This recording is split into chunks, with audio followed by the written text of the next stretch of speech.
happy with the conference, by the way? Feel.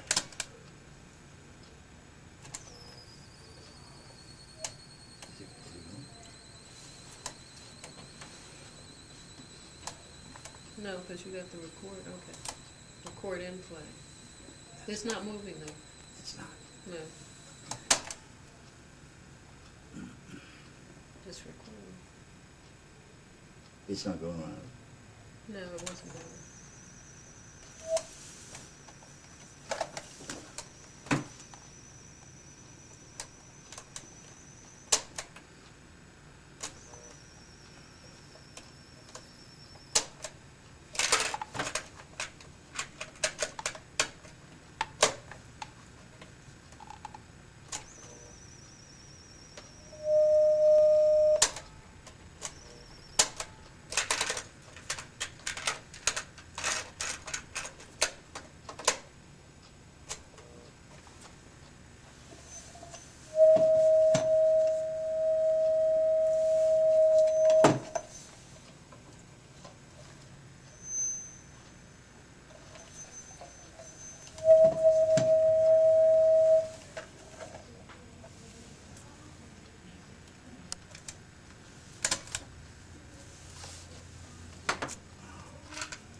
My name is Owen Brooks. I'm with the Oral History Project of the Smith-Robertson Museum and the Veterans of the Mississippi Civil Rights Movement. I have with me today Judge Margaret Burnham, and she's going to share some of her life history with us this afternoon. Judge Burnham, do we have your permission to do this interview? Yes. Thank you very much. Judge Burnham, we would like to begin by getting some of your biographical information. I'd like to know where you were born, when you were born, what your parents' names were, your siblings, if any, and then we'll go on from there to your professional life. I was born in Birmingham, Alabama in 1944. My parents are Dorothy Burnham and Louis Burnham, now deceased. My parents were both New Yorkers. My father grew up in Harlem, New York, and my mother grew up in Brooklyn. They were of Barbadian ancestry, but they were through and through New Yorkers.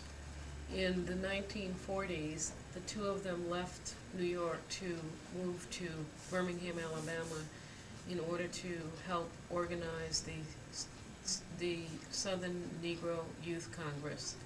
The Southern Negro Youth Congress grew out of the youth movement of the 1930s, out of the labor movement. Excuse me, do you know which year they moved to Alabama by any chance? They moved to Alabama in 1941. 1941. Okay, and your birthday is? My birthday is December 28th, 1944. Okay, all right. And your father's profession was? My father was an activist and a journalist.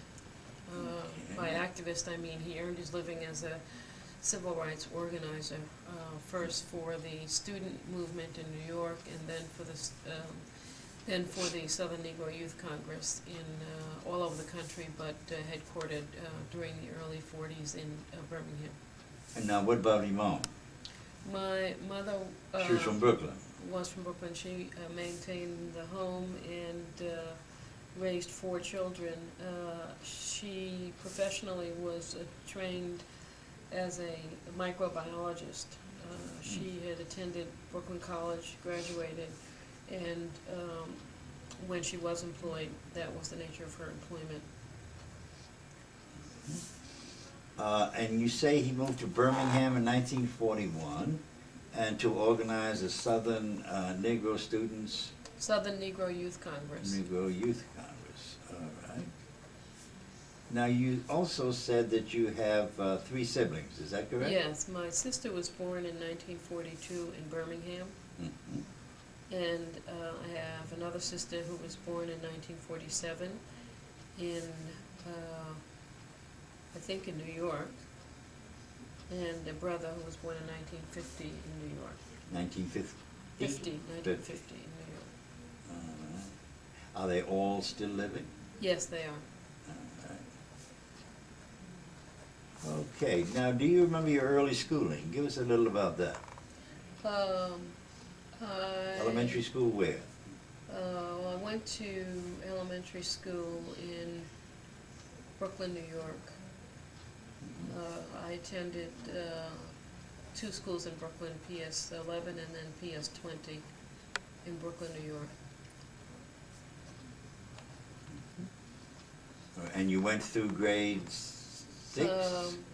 I went through grade 6, and then I went to a junior high school in Brooklyn, Okay. and then to a high school in Harlem. I went to the High School of Music and Art in Harlem.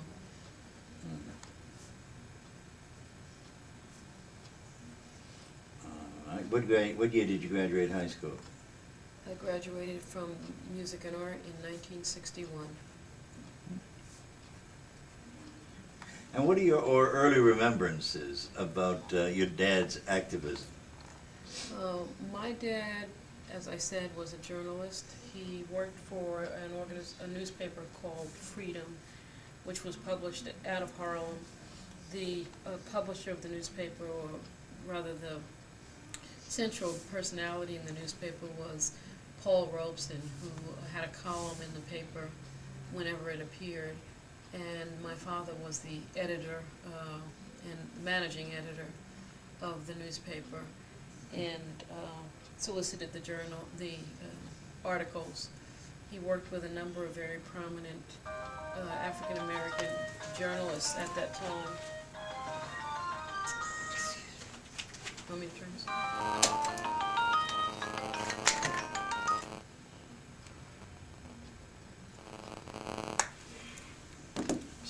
That's okay. I was saying that my father worked at the newspaper Freedom with Paul Robeson and a number of prominent African American intellectuals, including Lorraine Hansberry, Ollie Harrington, who's a artist and cartoonist at the newspaper, and a number of other, at that point, fairly well known. Do you remember the Civil Rights Congress? Yes. Okay, and what was his name? I don't remember. Do you remember his name? I can't think of it either. I'm sorry. But he worked with it, I'm sure he did. Yes. Oh, Right. you're speaking of William Patterson. William Patterson. Yes. Exactly. Yes. Patterson at that point was working with the Civil Rights Congress. I don't know that he had much to do with the newspaper. Oh, okay. But, and I think at that point, maybe the headquarters of the Civil Rights Congress may even have been in California, although I don't. My memory's not very good on that. Oh, that's okay. All right, now you graduated high school, where'd you go? I began my college education at a small school in New York called Bard College. Bard, B-A-R-D? Yes, and I left Bard after one semester and attended Brooklyn College. And did you do undergraduate work at Brooklyn? I did my undergraduate work at Brooklyn until the fall of 1963, when I left the college to come to Mississippi to work in the Mississippi Freedom Movement. And I finished my college education. Give us the story now. How were you recruited to go to Mississippi? Everybody has a story. I was recruited by three men in the movement, Bob Moses, Ivanhoe Donaldson, and Charlie Cobb. Okay. They were traveling in New York, talking about the activities of SNCC in Mississippi, and specifically at that time they had begun to think about the summer project, but it hadn't really quite fully gelled. And I went up to Bob. I went to a meeting where they talked about the movement, and I went up to Bob at the end of the meeting and asked him if I could come down and work with SNCC. And he said that, yes, we need somebody in the office, we may be having a summer project, and we'd like to have you come down when you can. And so I closed out the school year and left right away. And that was at fall Brooklyn of 19, College. yes, at Brooklyn College. and I left and I went to Jackson. And when I got to Jackson, I worked at the Lynch Street office of the COFO under the direction of Mindy Samstein, and along with Penny Patch and a number of other people who were in that office. Dave Dennis was in and out of the office. Bob Moses was in and out of the office. But the mainstays of the office were Mindy and Penny. Okay. And I became a staff member of SNCC. Became a staff member. Okay. Now, what kinds of things did you do in '64? In '64, we spent the 6 months leading up to the training in Ohio, preparing for Oxford. that in Oxford, preparing for that event. Penny and I were in charge of maintaining the records at the COFO office. We had a Watts line at that time. We spent a good deal of time manning the Watts line, or womaning the Watts line, whatever the case may be, and handling clerical work in the office.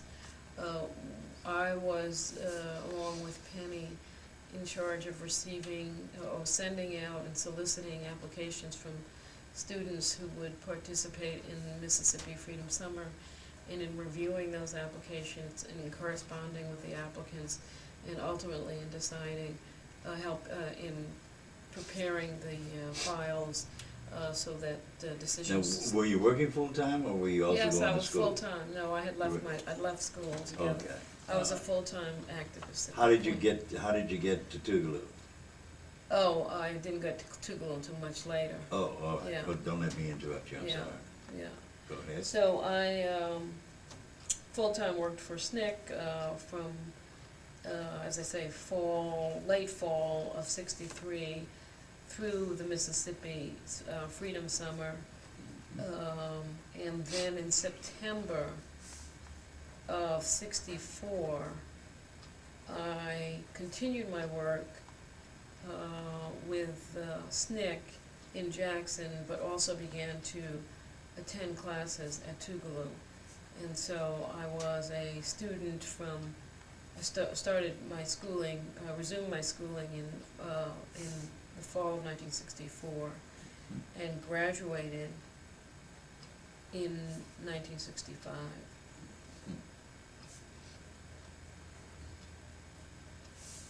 Okay. I'm sorry, I graduated in 1966. 66. Okay. Did you stay involved in civil rights activities throughout your schooling at Tougaloo? Yes, there was a cohort of us Okay. from SNCC who Quite a were, number of you were there, right? yes, Hollis Watkins, Curtis Hayes? Curtis was in and out of there. Was Jimmy there then, or had he been there No, already? Jimmy, I don't remember Jimmy being there. Okay. Douglas MacArthur Cotton was there. Doug's, I don't know whether Uvesta was there. Doris Derby was around in that area as well. But there were a number of us from SNCC who had been, who were supported in many ways by Tougaloo, financial and otherwise. And we tended to You lived on stick campus? together. No, well, we lived in a house. We lived in Freedom Houses. Freedom House? Yeah, Okay. we had Freedom Houses. We had a Freedom House in Jackson, and then later on we did move to the village of Tougaloo, and we had a couple of houses in Tougaloo.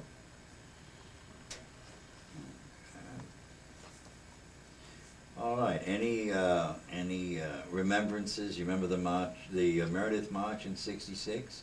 You were, let's see, were you there? Yeah, you were there. You were on campus then.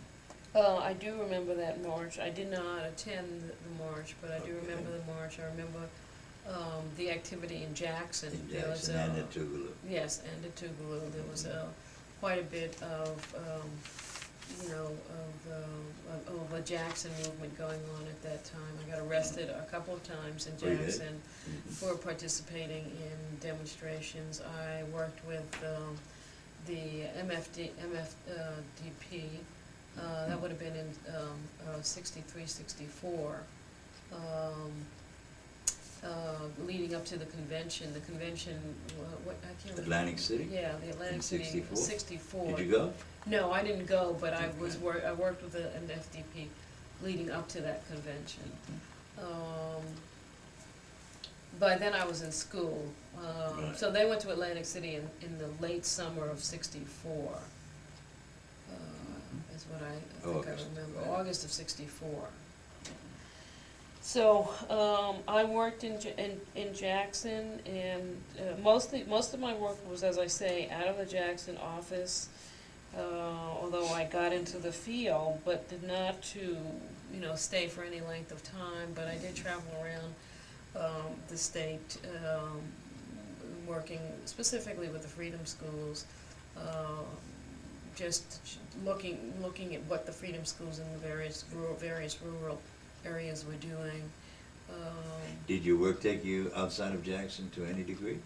Did you go to I didn't have avocation to go to assignments. I had no assignments Oh, okay. in other parts of the state, but I traveled all over the state. You did? Yeah, Okay. I That's traveled what all over the all state right. in connection with, and what I should say, how I should put this is that I had no long-term assignment outside of Jackson. Okay. But I had, we had meetings outside of the state, and I did travel quite frequently to all parts of the states, all Did you across go the to Delta. conferences in Waveland and other Yes, places? of course, yes. We Mhm. went to both of the Waveland conferences. Went to the Waveland conferences. Went to, I was an active member of the organization as Mhm. well, SNCC. Okay. And so I went to SNCC conferences, helped organize COFO events in Jackson. Mhm. So in addition to the clerical work is also movement work, but I was also involved in planning and executing what are more traditionally seen as organizing events like picket lines and Demonstrations of one sort or mostly another. meetings, mass meetings, and that sort of thing in connection with the Jackson movement. All right. Were you thinking about law school during those days, or did that come later? No. I think what persuaded me to go to law school was an arrest when I was thrown in the jail in Jackson for Okay. distributing literature. Mhm. And my memory is that I was there with a number of other demonstrators, feeling quite forlorn and Deserted. deserted, and wondering what was going to, how we were going to get out of this. Right. And a woman lawyer came by, Mm. and her name was Claudia Markham, Okay. and she represented me. She was there as part of the project operated by LCDC, Oh, yeah. and Al Bronstein? Al was part of that as well. Mhm. But this was the first contact I'd had with a lawyer. I was a young kid. I had no lawyers in Right. my family. And Claudia came and got us out of jail, did the magic number. And I just thought that this was really quite remarkable. Mhm. And that came in addition to watching her do her magic. I also had an opportunity to meet Marion Wright, Marion, right? who was also down in Jackson at that time. This At the would have Ink been, Fund? yes, yeah, she was at, yes, I think it was the Ink Fund that she was working for. But so I met these two incredibly effective and inspiring African-American women, both of them practicing civil rights law. And I was at a point in my own career as a student when it was time to make some decisions about where I was headed professionally. And so the combination of both meeting them and talking to them about their work, as well as a talk given by a law professor from Harvard Law School. Mm. He came down and he addressed a class or a seminar, I should say, that was organized by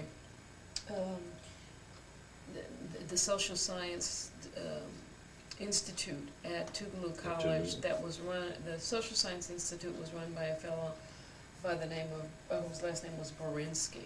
Oh, yeah, Dr. And Borinsky. Dr. Borinsky. Mm. And Dr. Borinsky invited down Archibald Cox. Oh, yes. Now, Archibald Cox would later figure in the Nixon drama because he was appointed special solicitor, special attorney general, Right. and refused to do the bidding of the attorney general and was ultimately fired Right. from that job, which led to the Saturday Night Massacre. But I wouldn't know that when I heard him Right. talk, and he was there because this was a time when the law schools were beginning to consider their numbers and realize that they had no black students, Right. and so they were traveling across the South to interest people in law study. In law. And they were offering, generous packages to students who wanted to go to law school. Mhm. And so Cox was obviously a part of this national campaign to increase the numbers of African Americans in law school. And he talked about his work and about what law, he introduced us, all of us who were gathered there at Dr. Borinsky's seminar, to the nature of law study, told us that it was a 3-year program, and described it in a way that made it sound like something I could actually do, actually accomplish. Mhm. And so the combination of coming into contact with lawyers and then having the talk by Archibald Cox led me to conclude that I might want to study law. Mm. Now, before I actually applied to law school, Mhm. I began working at the Lawyers Committee for Civil Rights Under Law, Mhm. which had opened an office on Farrar Street Farrar in Street. Jackson, Mississippi. Mhm. And there I worked with a number of very, very talented lawyers, preparing, they were working on a range of civil rights cases related to the state. Do you remember who was in the office at that time? At that time, the lawyer that I worked with, with whom I've remained very close friends, is a fellow by the name of Jonathan Shapiro. Jonathan Shapiro practiced law at the NAACP Legal Defense Fund, but at that point he was a Lawyers Committee lawyer, and I remember working with him Mhm. over the course of the summer, and I got to meet the bar in Jackson, R. Jess Brown, Oh, yes. and Jack Young? Jack Young. Those were the two main lawyers Mhm. who the mainstays of the black bar. So Right. I met them, and then of course I met all these out-of-state Cassie Hall? Do you lawyers. know Cassie? No, I No. don't know that name, but I did. Oh, But I did. Begin to again to educate myself about what the practice was Let me like. inject a question here before you go on. Your folks back home, number one question, how do they feel about you coming to Mississippi? Number two, while you were in Mississippi, were you in constant contact with them, and how were they doing? Okay, I lost my father in 1960. He died of a heart attack when I was 16 years old. 1960? 1960. Oh. And that left my mother to raise the family, and so and she went to work actually at that point, I had 2 younger siblings and 1 older sister at that time. And so she, as I look back on it, I think that she was struggling to keep all of us in tow and to manage a household and to get over the depression of the premature loss of her husband. And so Excuse me, how old was Louis when he died? he was 44 years Because old. I lost track of him. Yeah, he was 44 years old. Mhm. And so it was my mother to who I had to satisfy when I came south. Mhm. And she was actually quite glad that I was going in that direction. That's good. I had a little bump in the road while I was in college. What happened was I had an aunt who was fairly conservative. She was a school teacher in New York City and a very conservative Barbadian. And Your mother's sister or your my dad? mother's sister. Your mother's sister? And, you know, this was it was either during Ocean Hill-Brownsville or right before the Ocean Hill-Brownsville controversy, or struggle, I should say, not controversy. Right. I remember. Of course, the objective there was to empower students and empower students with respect to their education. And the parents were very involved in fighting for quality education for black students in Brooklyn. And my aunt persuaded me that this was, you know, this was a horrible thing that was going on, and these people, you know, didn't know what they were doing, and they were ruining it for respectable black people. And I made the mistake of going home and reporting to my mother about this conversation and telling her that I thought my aunt was making sense. And so when I told my mother after that, when I told her, Mom, I think I'm going to go to Mississippi to work in the civil rights movement, she was thrilled because she thought I'd been delivered from the retrograde politics that my aunt represented. Interesting. Now that is an amusing little story. Okay, so Mom was glad. She was happy, and and then I wrote to her from time to time and called, you know, obviously called, and I was young. I think I was maybe 17 when I came down here. Or yeah, it was probably 17 or 18. No, I would have been 19, actually. I was born in 44, so I would have been 19 when I came down here, which was still quite young for, you know, a single young African-American woman to travel by herself to the South. You know, we lived in a fairly protected environment back there at home. But in any event, she was thrilled, and the movement was, you know, it was the major turning point in my life. My parents had always talked about their commitment to and their activism around issues of race and social justice. So I had grown up in a political and progressive family. Environment, yes, very much so. And my family was not only engaged in the fight against racism, but they were also, my father and my mother were socialists as well. And so they always had interesting people around the house. They introduced me to Paul Robeson and W.E.B. Du Bois, and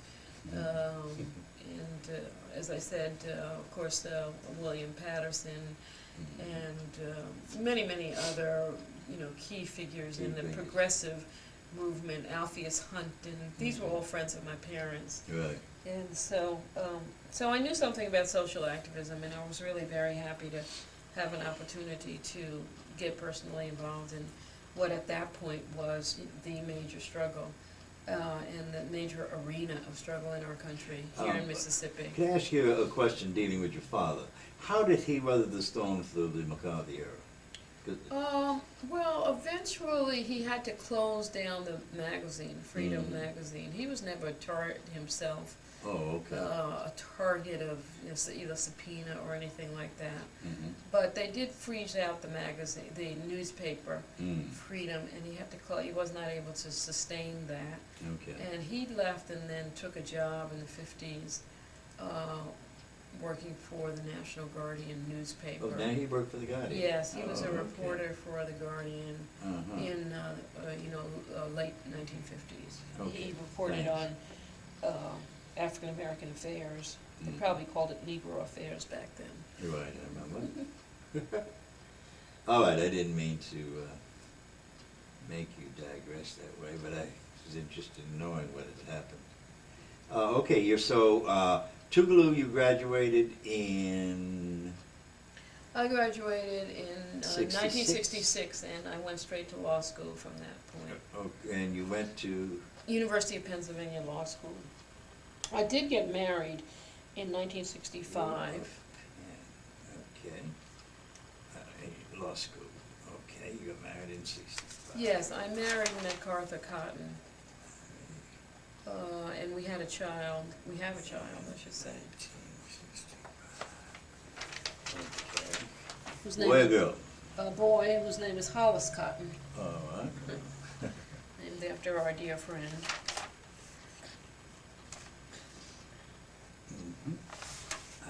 Okay, so you left Mississippi and went to Pennsylvania? Yes, To I law did. school. I did.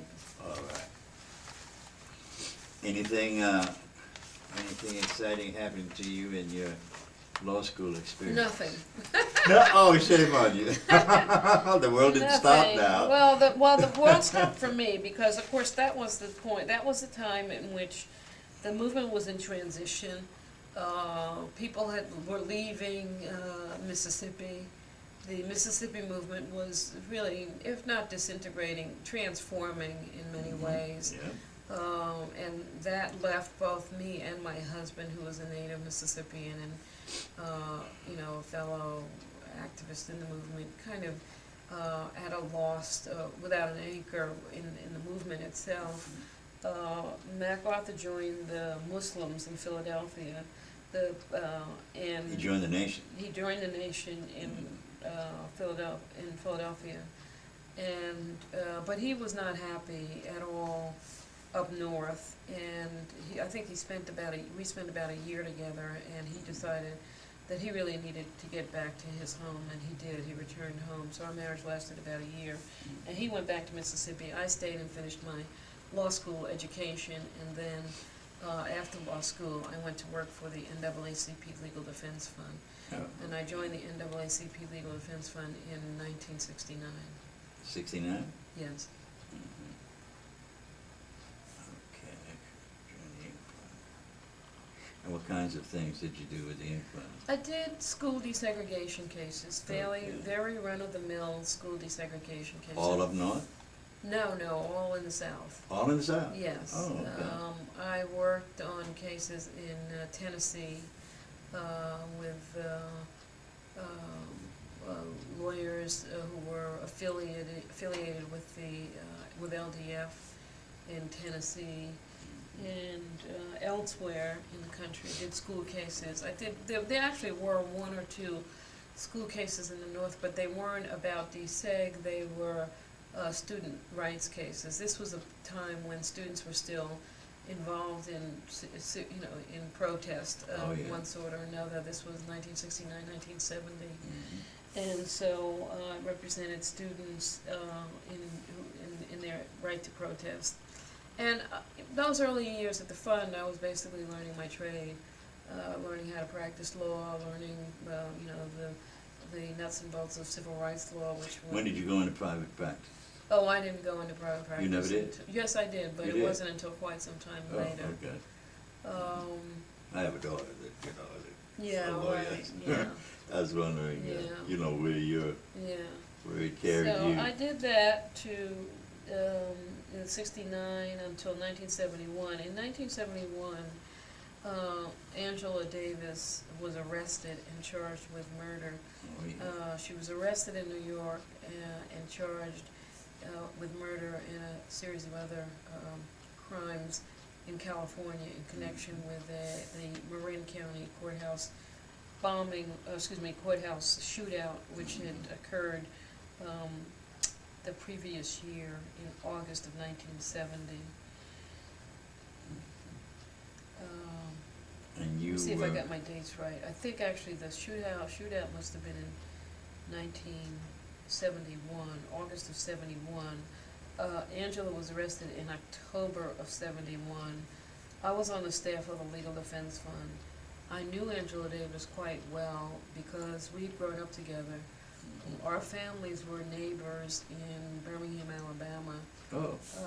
And we knew each other literally from the time we were born. She's a year older than I am, so we attended each other's birthday parties. Our families were actually very close friends, best friends. There were four of them and four of us, and so we were very close during the Birmingham years. And later on, Angela attended high school in New York, and so we resumed our friendship then, because we were both New York high school students together. And so she called me when she was arrested.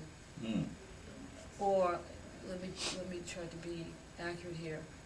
I received a call about her arrest. I don't know that she herself called, but I received a call about her arrest and ended up visiting her at the jail.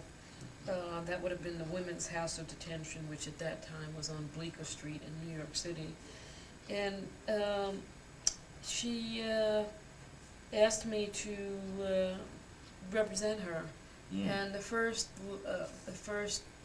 chapter of her of the litigation, the prosecution against her, was to take place in New York, where we were to try to fight her rendition from New York to California, to face the charges in California, which at that point carried a death penalty. And so I first tried to get the Legal Defense Fund to join in the representation of Angela, and that created some brouhaha at the fund. They were afraid of the case. Oh yeah. You know, she was a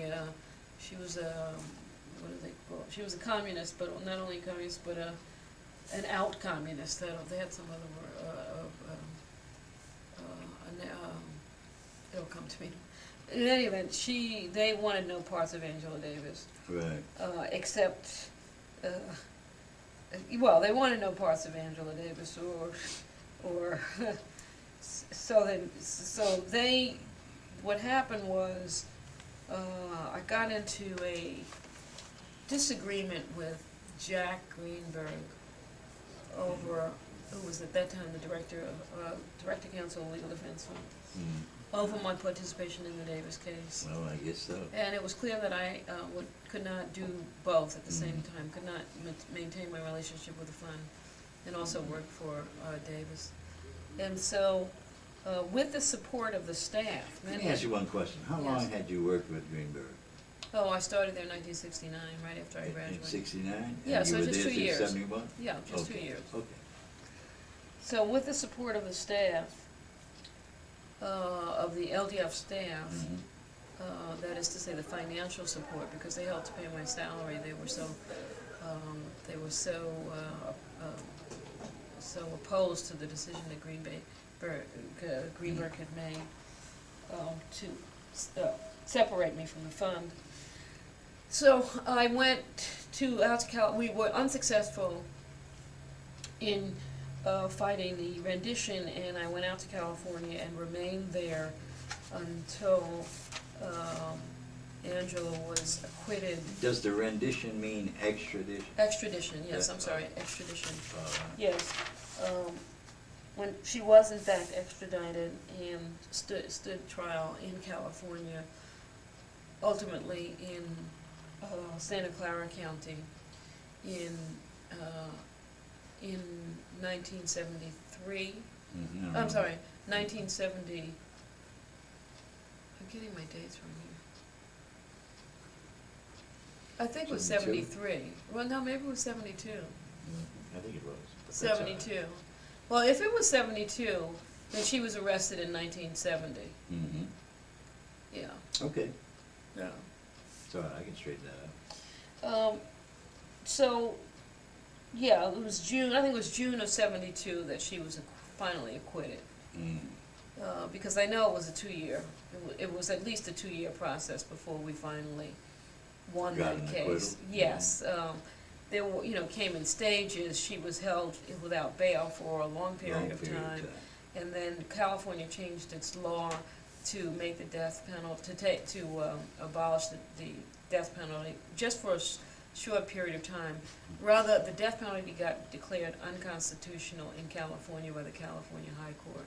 They had to then reinstate the death penalty, I think is what happened. In any event, there was this lapse when there was no death penalty in California, and then so since she was not being held, she would not be tried on a capital offense.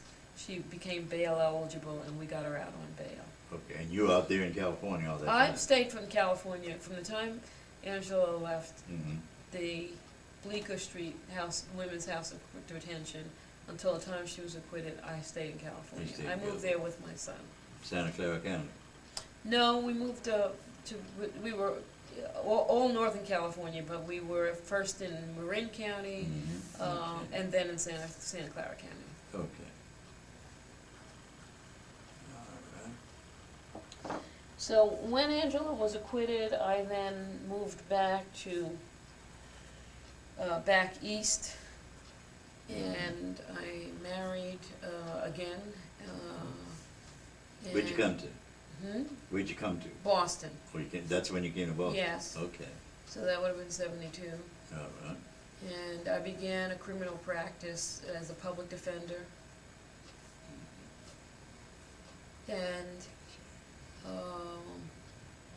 practiced at an organization called the Roxbury Defenders Oh, I remember that.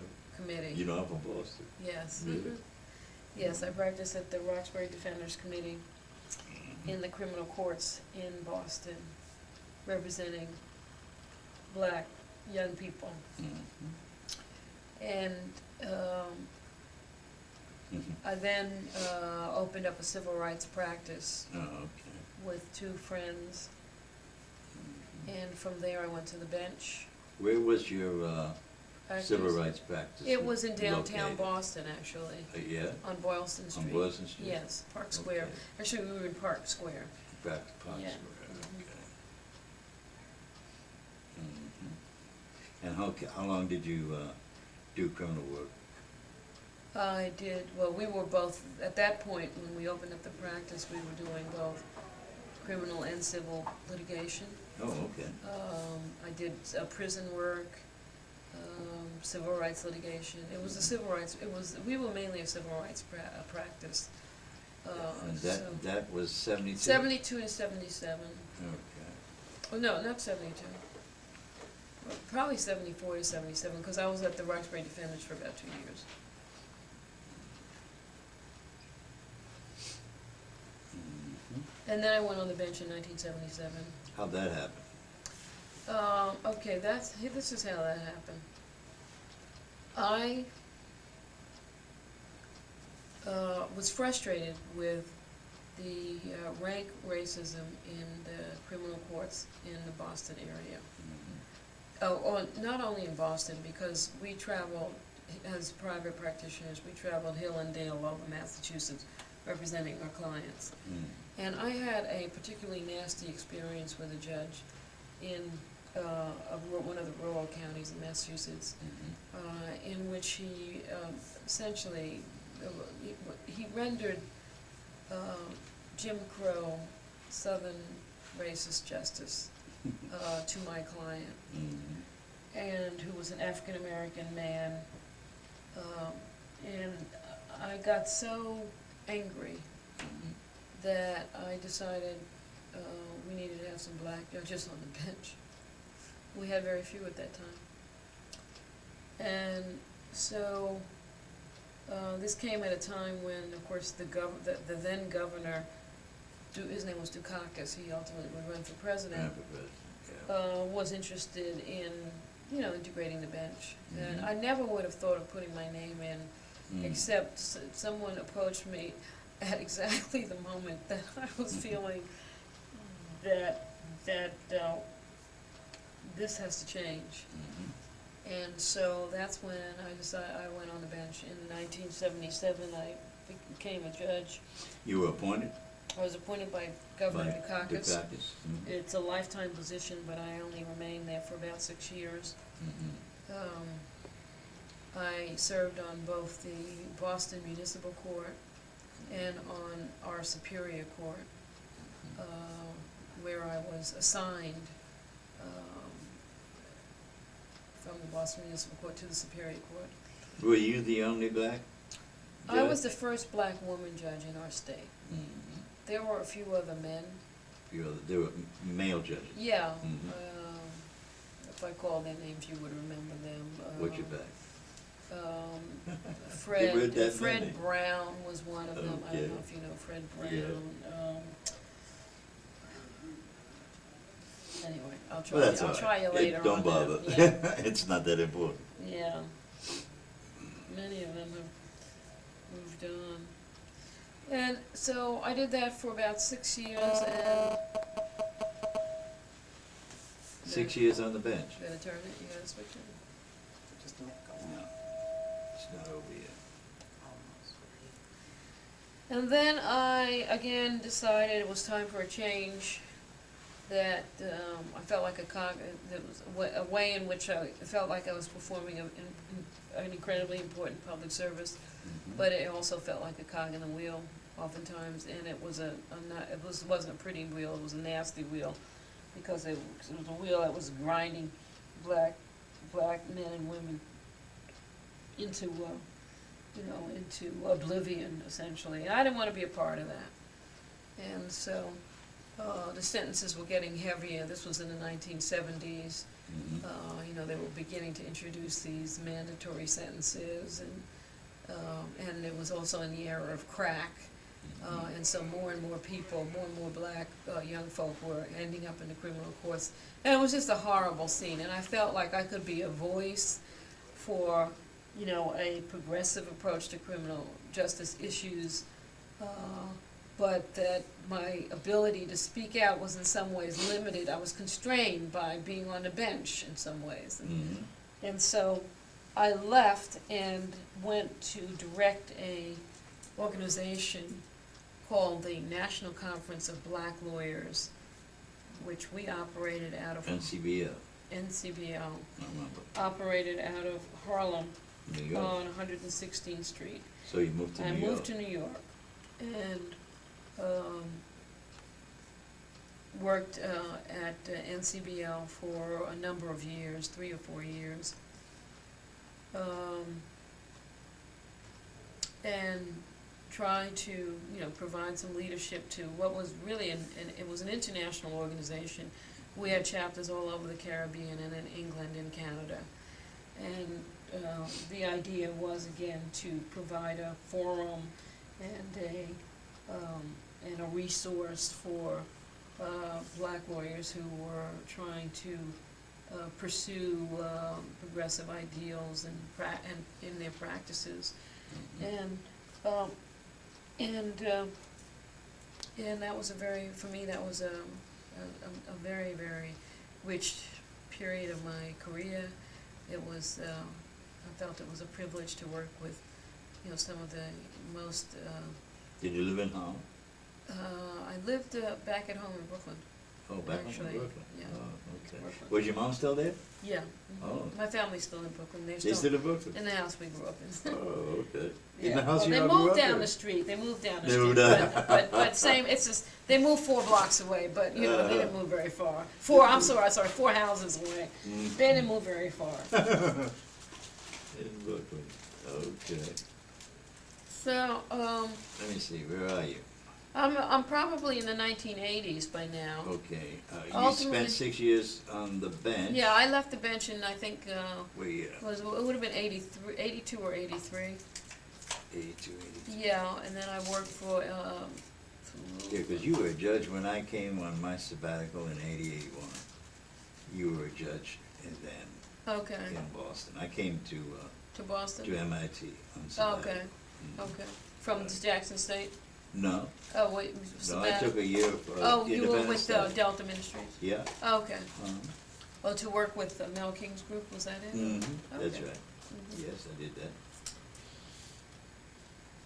Okay, so, and where did you go? Let's see, you stayed with NCBL for how long? I stayed at 4 years? NCBL for, no, it wasn't 4 years, it was about 3 years. About 3 years? Yes. Okay. All right, and then you moved back to Massachusetts? Moved back to Massachusetts. Oh, right. Okay. I had a husband and a home there. All right. And Where'd you live in Boston? we lived in Dorchester. Okay, that's a big place, I know that. We lived on Wells Avenue in Codman Square. I know where that is, okay. Yeah. All right. And did you open a private practice then? I did open a private practice. Okay. I practiced with a woman who had been a friend. Hold it.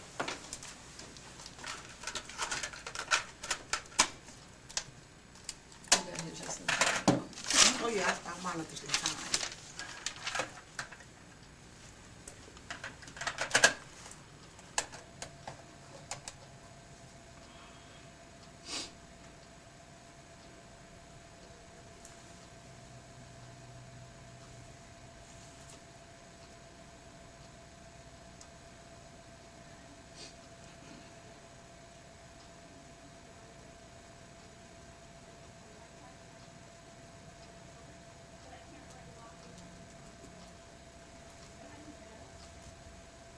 So, Owen, how are you planning to use all this? I should ask you that. It's gonna be archived at Jackson State.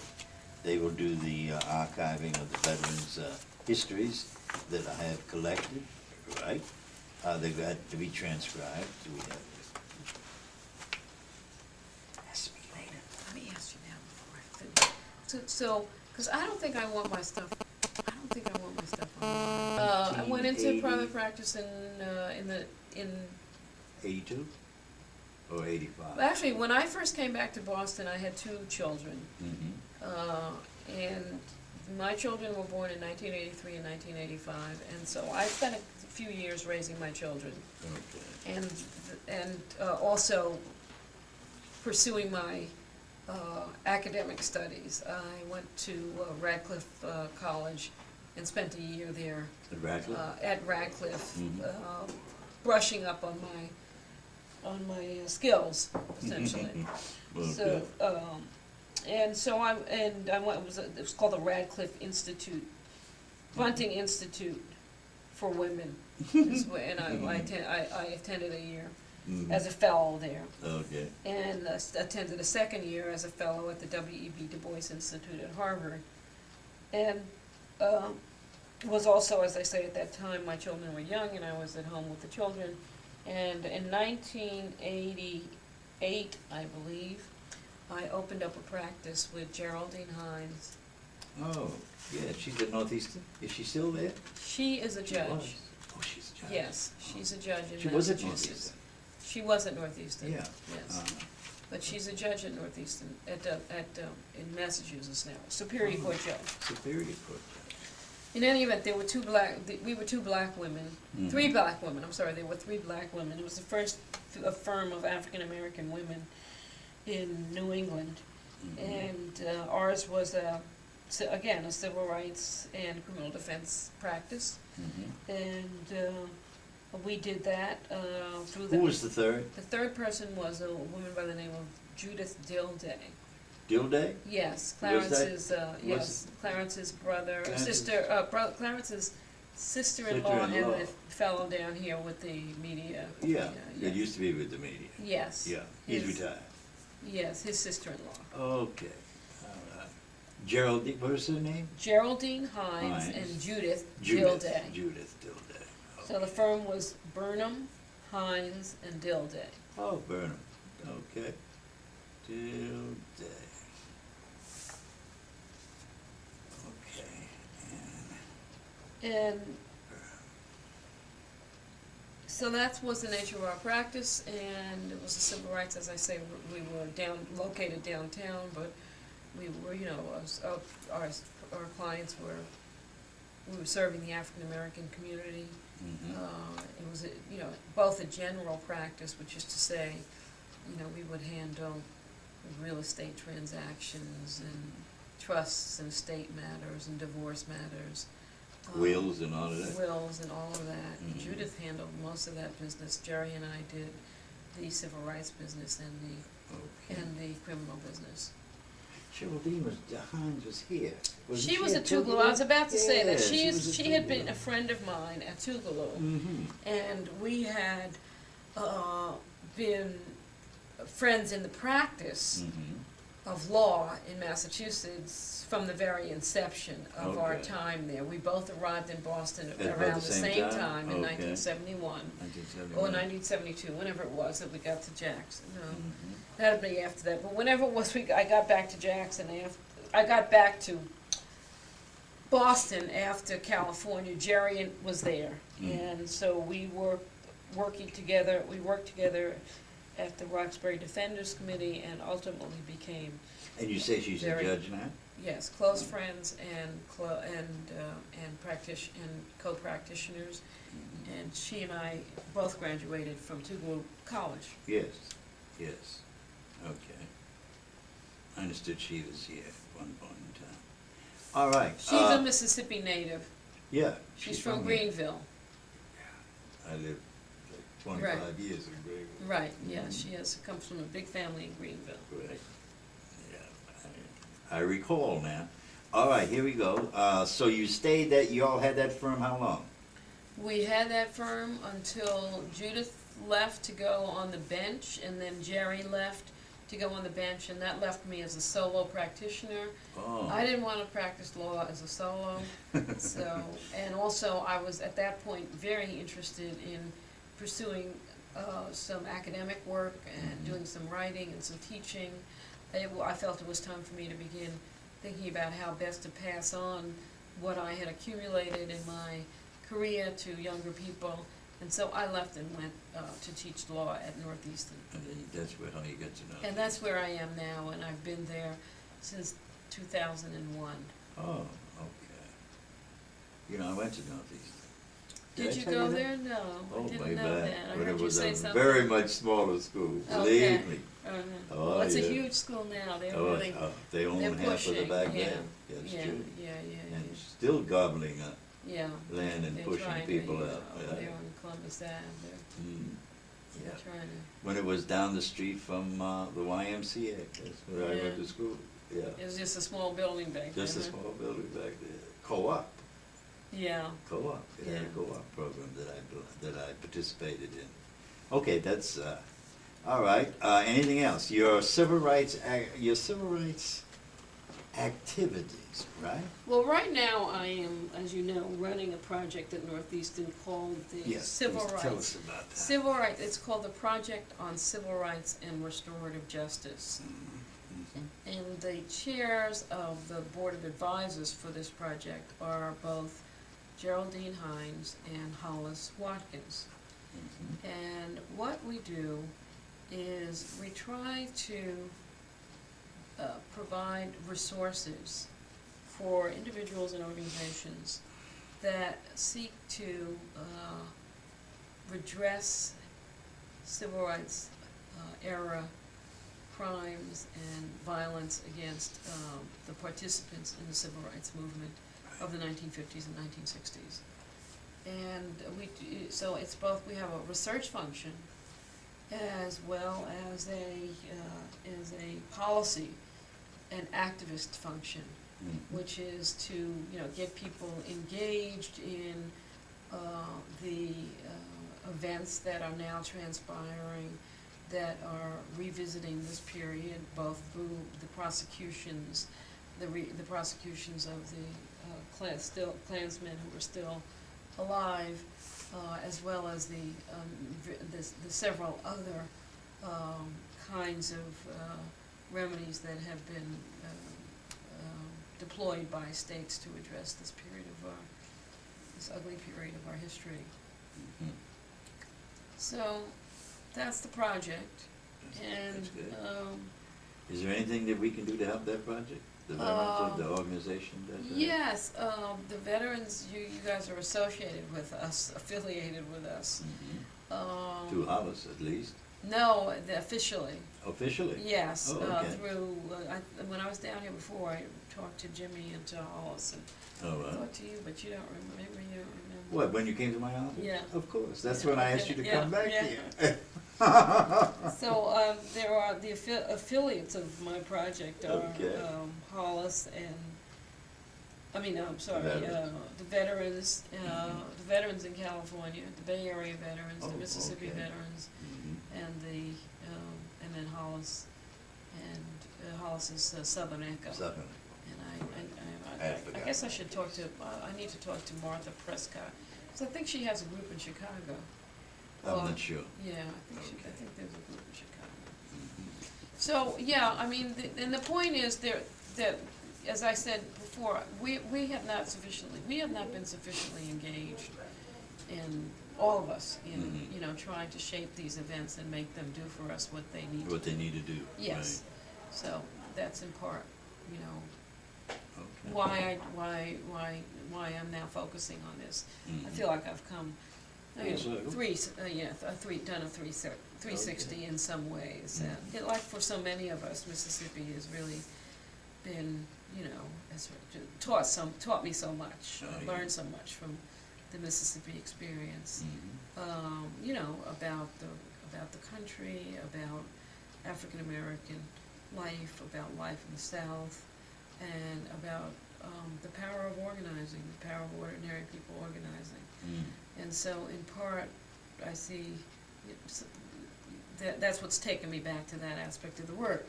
Mhm. Now, I've had a lot of other, you know, iterations of my life as an activist over the years. Besides the Mississippi Project, I've also been very heavily involved in South Africa Oh, yes, as and an we did the same. anti-apartheid activist, Mhm. and also Yes, I as noticed that. someone who has been, you know, I've done some human rights legal work in South Africa, as well as Mhm. working there, just as working here in the United States, just as a That's good. a line anti-apartheid worker. So yeah, so it's been a full It's and been a big rewarding journey, life, yeah, and I certainly. have to say You've that been a very busy lady. busy and Busy, fortunate busy, to have busy. started off here in Yes. in Jackson. Mhm. Yes, very fortunate. I feel really fortunate that you know, that it provided a really important lens for me with which to you know, kind of understand the world and, you know, what I could do in it that might make a difference. Mm. Very good. Well, I thank you very much, Judge. Okay, you're quite welcome.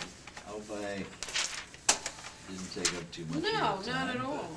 I certainly appreciated you allowing me to do this. No, you have it on here on its website. I don't wanna be on the website. I'm across that corner. I really don't wanna be on the website, cause I just don't want my. I understand. Put your limitations on your release there.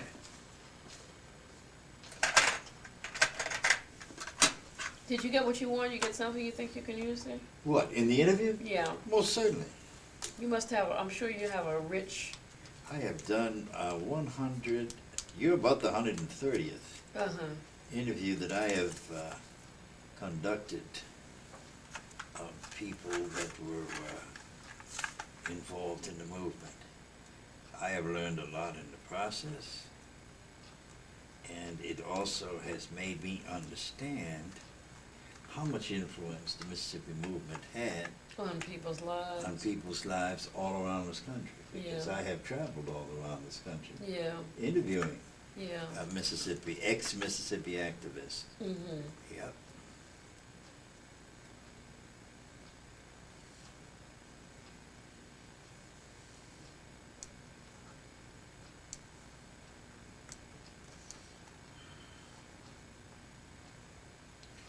The other thing is, I would really like to see a transcript before you Okay, publish anything. that's a deal. Put it on there Okay.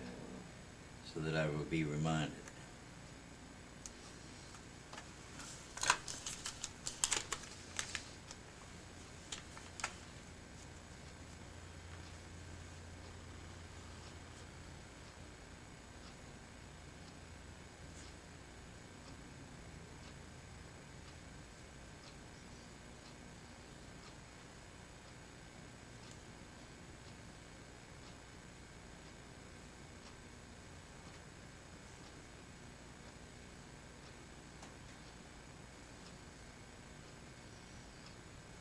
Mel King and I went to school together.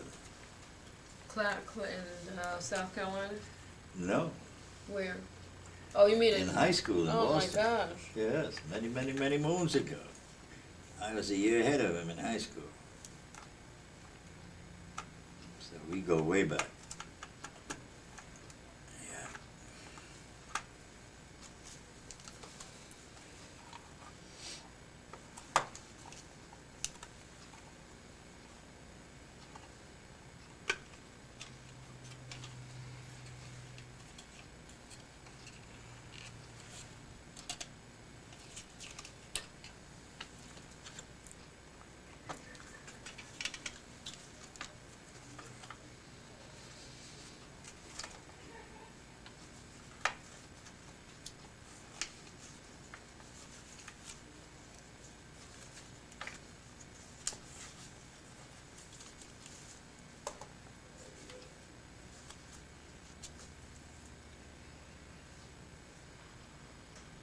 And how's your mom? She's doing well. Today's her 92nd birthday. 92. 92nd birthday today. Ooh-wee. I said goodbye to her this morning. She was just as chipper as she could be. For goodness sake.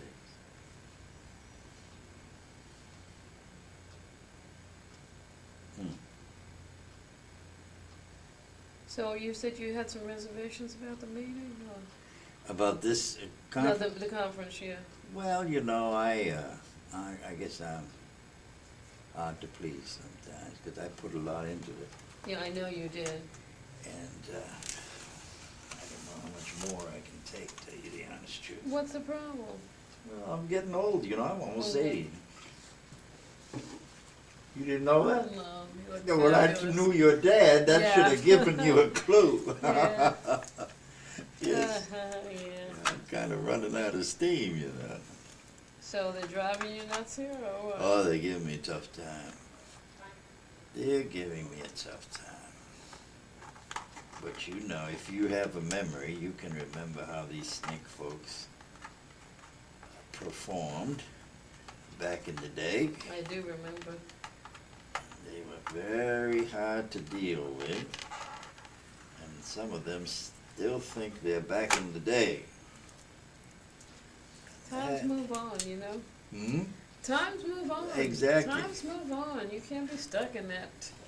The TV cameras move on and times move on. Of You just course. gotta, come on. Yep. Exactly right. So And it ain't about us. The bottom line is, it ain't about us. it winds up to having to do things despite folks. Mm-hmm. You can't wait on everybody to be in accord, or it's never gonna happen. Mm-hmm. So that's what I do when they get mad. But Oh, I so they feel they weren't consulted about something? Yeah, yeah. But I was hoping that, I was just praying that this conference would fly, Yeah. It would be I a think success. it actually looks pretty good. I hope so. Yeah. You got how many more days? 2 more days? 2 more days, yes ma'am. Yep, 2 more days. Mm-hmm. Now let me see what you've written here. This release is limited in the following manner. Let's see. The interview will not appear in any electronic publication. The interviewer will provide with a copy of the transcript of the interview before publishing it anywhere. That's good? Okay. That's fine. Thanks very much. I Wonderful. appreciate that. That's wonderful. Thank you very much, Dad. It's the first time I've done this, actually. Is that right? Talked about my life, yeah. Oh, That's why I'm a little nervous. But you don't want your students running up on well, I can where understand you were that, born and too. all that. I'm not Oh, interested in no. having them do that. You believe me, they start you Googling will it. be written about, so don't. You can't control, don't try to control that, huh? No, no, no. Well, as much as I can control it. You'll be a part of history despite just how you feel about that. Yeah.